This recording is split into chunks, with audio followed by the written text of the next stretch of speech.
मुझे तो लगता है कुएं के अंदर कुछ है, तभी ये इतना भौंक रहा है। अरे छोड़ो, कुत्ता पागल है, ऐसे ही भौंकता रहता है। हट हट यहाँ से, भाग यहाँ से, हर वक्त भौंकता रहता है। लगता है ये कुत्ता पागल हो गया है। सारा दिन यही भौंकता रहता है, दिमाग खराब कर दिया है।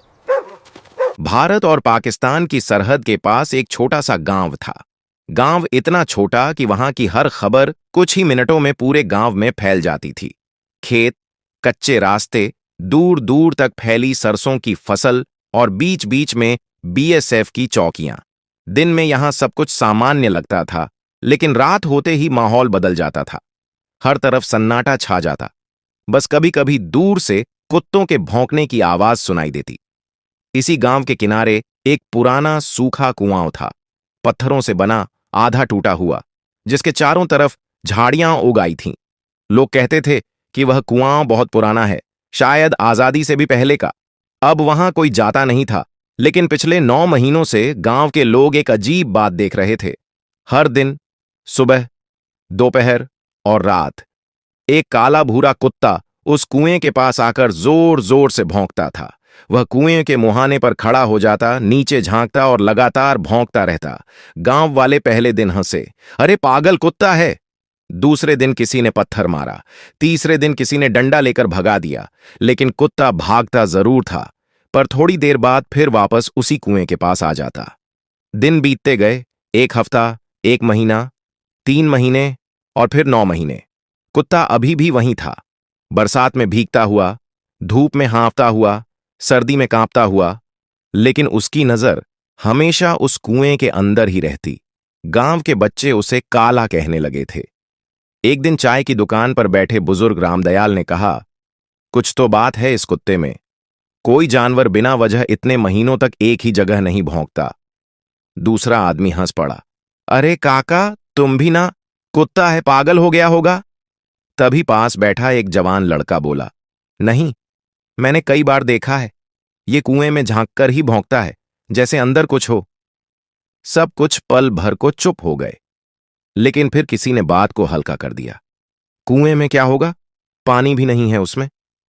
सब फिर अपनी अपनी बातों में लग गए, लेकिन एक आदमी था जिसने यह बात ध्यान से सुनी। वह था बीएसएफ का नया जवान, कबीर सिंह। कबीर की पोस्टिंग इस बॉर्डर चौकी पर अब भी सिर्फ 2 हफ्ते पहले हुई थी। वह चुपचाप बैठा चाय पी रहा था और कुत्ते की कहानी सुन रहा था। उसने धीरे से पूछा, यह कुत्ता अभी भी रोज आता है क्या? दुकानदार बोला, रोज क्या साहब, दिन में 4-4 बार आता है, बस कुएं में झांककर भौंकता रहता है। कबीर ने चाय का कप नीचे रखा। उसकी आंखों में हल्की जिज्ञासा चमक उठी, और किसी ने कभी कुएं के अंदर देखा?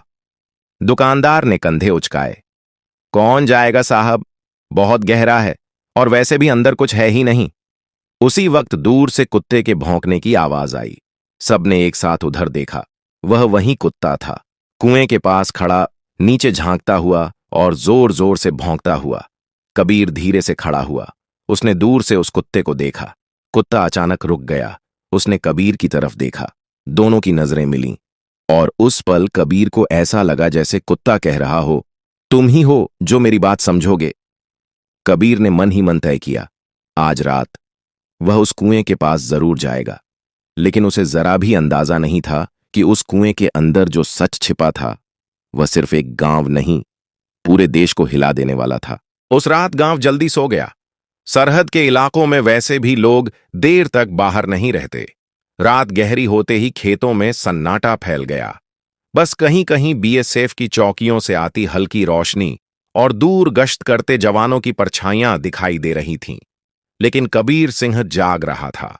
उसके दिमाग में वही बात घूम रही थी, 9 महीने से एक कुत्ता एक ही कुएं में भौंक रहा है। कबीर को यह बात सामान्य नहीं लगी। रात के करीब 1 बजे उसने अपनी टॉर्च उठाई, जैकेट पहनी और चौकी से चुपचाप निकल पड़ा। आसमान में आधा चांद था। हल्की ठंडी हवा चल रही थी।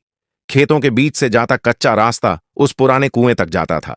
जैसे जैसे कबीर आगे बढ़ा, उसे दूर से वही आवाज सुनाई दी, भौं भौं भौं। वह कुत्ता फिर वहीं था, कुएं के किनारे खड़ा, नीचे झांकता हुआ और बेचैनी से भौंकता हुआ। कबीर धीरे धीरे उसके पास पहुंचा। कुत्ता पहले थोड़ा पीछे हटा, लेकिन भागा नहीं। कबीर ने शांत आवाज में कहा, डर मत, मैं तुझे नुकसान नहीं पहुंचाऊंगा। उसने जेब से बिस्किट निकाले और जमीन पर रख दिए। कुत्ते ने पहले कबीर को देखा, फिर बिस्किट को, फिर वापस कुएं की तरफ देखने लगा। उसने बिस्किट खाया भी, लेकिन उसकी नजर अब भी कुएं पर ही थी। कबीर को यह देखकर और भी अजीब लगा। वह धीरे से कुएं के पास गया। पत्थर टूटे हुए थे, किनारे पर काई जमी थी। कुआं सच में बहुत गहरा था। कबीर ने टॉर्च जलाई और अंदर रोशनी डाली। नीचे सिर्फ अंधेरा दिखाई दे रहा था।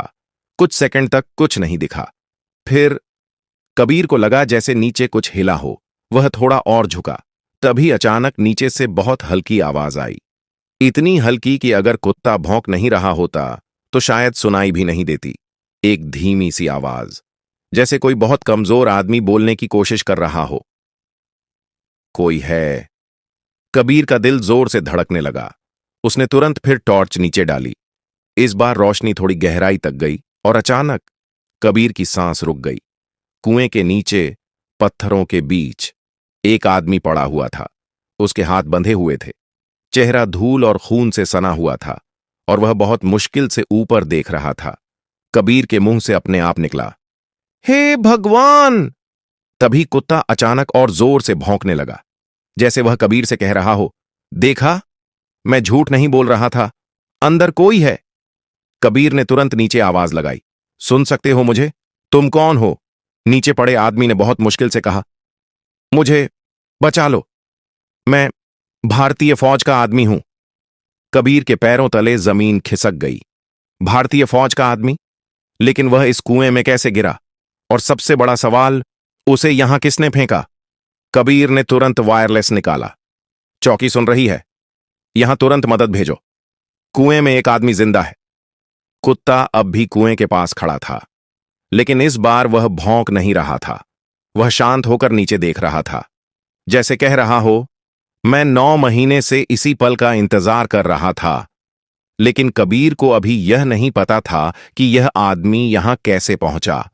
और उससे भी बड़ा सच अभी बाकी था, क्योंकि इस कुएं की कहानी सिर्फ एक घायल आदमी की नहीं थी। यह एक ऐसे रहस्य की शुरुआत थी जो सीधे सीमा पार तक जाता था। कबीर की आवाज सुनते ही चौकी से जवान दौड़ पड़े। करीब 10 मिनट में रस्सियां, टॉर्च और स्ट्रेचर लेकर बीएसएफ की टीम वहां पहुंच गई। रात का सन्नाटा अब हलचल में बदल चुका था। कुएं के पास वहीं कुत्ता खड़ा था। अब वह भौंक नहीं रहा था, बस नीचे देख रहा था, जैसे उसे भरोसा हो कि अब मदद आ गई है। कबीर ने जवानों से कहा, रस्सी नीचे डालो। आदमी जिंदा है लेकिन हालत बहुत खराब है। एक जवान धीरे धीरे रस्सी के सहारे कुएं में उतरा। नीचे पहुंचते ही उसने टॉर्च की रोशनी आदमी के चेहरे पर डाली। उसकी दाढ़ी बढ़ चुकी थी, शरीर बेहद कमजोर था, हाथ रस्सी से बंधे हुए थे और पैरों में चोट के निशान थे। जवान ने जल्दी से रस्सी खोली और ऊपर आवाज लगाई, साहब, यह सच में जिंदा है। धीरे धीरे उसे ऊपर खींचा गया। जैसे ही वह जमीन पर पहुंचा, उसने आंखें खोलने की कोशिश की। कबीर झुककर उसके पास बैठ गया। तुम कौन हो? आदमी ने बहुत मुश्किल से कहा, मेरा नाम कैप्टन आर्यन मलिक है। यह सुनकर वहां खड़े सभी जवान एक दूसरे को देखने लगे। कबीर की आंखें फैल गईं। कैप्टन आर्यन मलिक, यह नाम उसने पहले भी सुना था। करीब 1 साल पहले एक खबर आई थी कि भारतीय सेना का एक अधिकारी सीमा के पास ऑपरेशन के दौरान लापता हो गया। कई महीनों तक खोज हुई, लेकिन उसका कोई पता नहीं चला। सबने मान लिया था कि शायद वह मारा गया, लेकिन वह यहां था, एक सूखे कुएं के अंदर। कबीर ने तुरंत पानी की बोतल उसके होंठों से लगाई। आर्यन ने थोड़ा पानी पिया और फिर धीरे से बोला, मुझे दुश्मनों ने पकड़ा था। कौन दुश्मन? आर्यन ने कांपती आवाज में कहा, तस्कर, हथियारों और ड्रग्स के तस्कर। कबीर तुरंत सतर्क हो गया। लेकिन तुम यहां कैसे पहुंचे? आर्यन ने आंखें बंद कीं, जैसे वह सब याद कर रहा हो।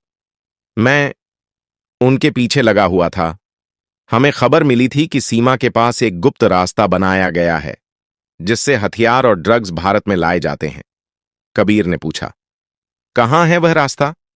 आर्यन ने बहुत धीमी आवाज में कहा, यहीं, इसी कुएं के नीचे। सभी जवानों के चेहरे एकदम सख्त हो गए। कबीर ने तुरंत टॉर्च फिर कुएं में डाली। अब उसने ध्यान से देखा। कुएं की दीवार के एक हिस्से में पत्थरों के पीछे एक छोटा सा सुराख था, जैसे वहां से कभी कोई रास्ता जाता हो। आर्यन ने धीरे से कहा, यही सुरंग है, पाकिस्तान की तरफ जाती है। कबीर के शरीर में सिहरन दौड़ गई। सीमा के नीचे सुरंग, यानी तस्कर इस रास्ते से भारत में घुसते थे, और शायद कई महीनों से। कबीर ने पूछा, लेकिन तुम्हें यहां क्यों फेंका? आर्यन की आंखों में दर्द झलक गया। उन्होंने मुझे पकड़ लिया था, मुझे मारना चाहते थे, लेकिन शायद जल्दी में थे, इसलिए मुझे इस कुएं में फेंक दिया। उन्हें लगा मैं मर जाऊंगा। कबीर ने हैरानी से पूछा, लेकिन तुम इतने महीनों तक जिंदा कैसे रहे? आर्यन की नजर धीरे से उस कुत्ते पर गई, वही काला भूरा कुत्ता जो अब भी पास बैठा था। आर्यन की आंखों में आंसू आ गए। वह धीरे से बोला, क्योंकि यह कुत्ता मुझे खाना लाता था। सभी जवान एकदम चुप हो गए। कबीर ने अविश्वास से पूछा, क्या? आर्यन ने कहा, हर दिन ये कहीं से रोटी, बिस्किट, कुछ भी ढूंढकर कुएं में गिरा देता था। अगर यह नहीं होता तो मैं बहुत पहले मर जाता। कबीर ने उस कुत्ते की तरफ देखा। अब सब समझ में आ रहा था। 9 महीने से वह कुत्ता क्यों भौंक रहा था? वह मदद बुला रहा था। लेकिन कहानी अभी खत्म नहीं हुई थी, क्योंकि कैप्टन आर्यन ने अभी एक और बात कही, एक ऐसी बात जिसने वहां मौजूद सभी लोगों के रोंगटे खड़े कर दिए। आर्यन ने धीरे से कहा, लेकिन तस्कर अभी भी आते हैं? कबीर चौंक गया। कहां से? आर्यन ने कांपती उंगली से कुएं की तरफ इशारा किया और बोला, इसी सुरंग से आज रात भी आने वाले हैं। अब समय बहुत कम था और एक बड़ा ऑपरेशन शुरू होने वाला था। कुएं के पास खड़े सभी जवान अब पूरी तरह सतर्क हो चुके थे। कैप्टन आर्यन की बात सुनकर माहौल एकदम बदल गया था। कबीर ने तुरंत वायरलेस उठाया और चौकी पर संदेश भेजा, सभी यूनिट अलर्ट रहें, सीमा के नीचे सुरंग से तस्कर आने वाले हैं, ऑपरेशन तुरंत शुरू करना होगा। कुछ ही मिनटों में बीएसएफ की अतिरिक्त टीम भी वहां पहुंच गई। चारों तरफ घेरा बना दिया गया। कुत्ता अभी भी वहीं बैठा था। उसकी नजर बार बार कुएं के अंदर जा रही थी, जैसे उसे पता हो कि आज कुछ बड़ा होने वाला है। रात के करीब 3 बजे अचानक कुएं के अंदर से हल्की आवाज आई, पत्थर खिसकने की आवाज। फिर अंधेरे में एक आदमी का सिर दिखाई दिया।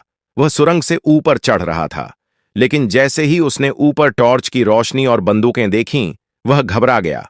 हाथ ऊपर! कबीर जोर से चिल्लाया। तभी पीछे से 3 और लोग निकल आए। वे सब घबरा गए और भागने की कोशिश करने लगे, लेकिन चारों तरफ जवान खड़े थे। कुछ ही सेकंड में 5 तस्कर पकड़ लिए गए। सुरंग के अंदर जब जवान गए तो सबकी आंखें खुली रह गईं। वहां बड़े बड़े बैग पड़े थे, हथियार, ड्रग्स और नकली नोटों के पैकेट। ये सिर्फ छोटी तस्करी नहीं थी, ये सीमा पार से चल रहा एक बड़ा गिरोह था। कबीर ने गहरी सांस ली। अगर यह कुत्ता 9 महीने तक यहां भौंकता नहीं तो शायद यह राज कभी सामने ही नहीं आता। सुबह होते होते खबर पूरे इलाके में फैल गई। गांव वाले भी कुएं के पास जमा हो गए। वही लोग जो पहले उस कुत्ते को पत्थर मारकर भगाते थे, आज चुपचाप उसे देख रहे थे। कैप्टन आर्यन को स्ट्रेचर पर अस्पताल ले जाया जा रहा था। जाने से पहले उसने कबीर से कहा, अगर यह कुत्ता नहीं होता तो मैं जिंदा नहीं बचता। कबीर ने नीचे झुककर उस कुत्ते के सिर पर हाथ फेरा। कुत्ता शांत बैठा था, जैसे उसे अब चैन मिल गया हो। कुछ दिनों बाद एक छोटा सा समारोह रखा गया। बीएसएफ के अधिकारी, गांव वाले और जवान सब वहां मौजूद थे। कबीर ने मंच पर खड़े होकर कहा, 9 महीने तक यह कुत्ता इस कुएं के पास भौंकता रहा। हम सबने इसे पागल समझा, लेकिन असली पहरेदार तो यही निकला। फिर उसने कुत्ते के गले में एक छोटा सा मेडल पहनाया और घोषणा की, आज से यह कुत्ता बीएसएफ का सम्मानित साथी है। पूरा मैदान तालियों से गूंज उठा। कुत्ता कुछ नहीं समझ रहा था, वह बस कबीर की तरफ देख रहा था और फिर धीरे धीरे कुएं की तरफ मुड़कर बैठ गया, जैसे कह रहा हो, मैं तो सिर्फ अपना फर्ज निभा रहा था। दोस्तों, इंसान कई बार सच को नजरअंदाज कर देता है, लेकिन एक जानवर जिसके पास ना भाषा होती है ना शब्द, वह भी सही और गलत समझ लेता है। उस कुत्ते ने 9 महीने तक इंतजार किया, भौंकता रहा, लोगों की डांट सहता रहा, सिर्फ इसलिए कि किसी दिन कोई उसकी बात समझ ले। और जब आखिरकार किसी ने उसकी आवाज सुनी तो एक सैनिक की जान बच गई और सीमा पार का एक बड़ा रहस्य भी उजागर हो गया। उस अनजान कुत्ते को सलाम। अगर आपको यह कहानी पसंद आई हो तो वीडियो को लाइक जरूर करें और ऐसी ही दिल छू लेने वाली कहानियां सुनने के लिए चैनल को सब्सक्राइब करें। अपना प्यार और समर्थन दिखाने के लिए कमेंट में जय हिंद जरूर लिखें। जय हिंद।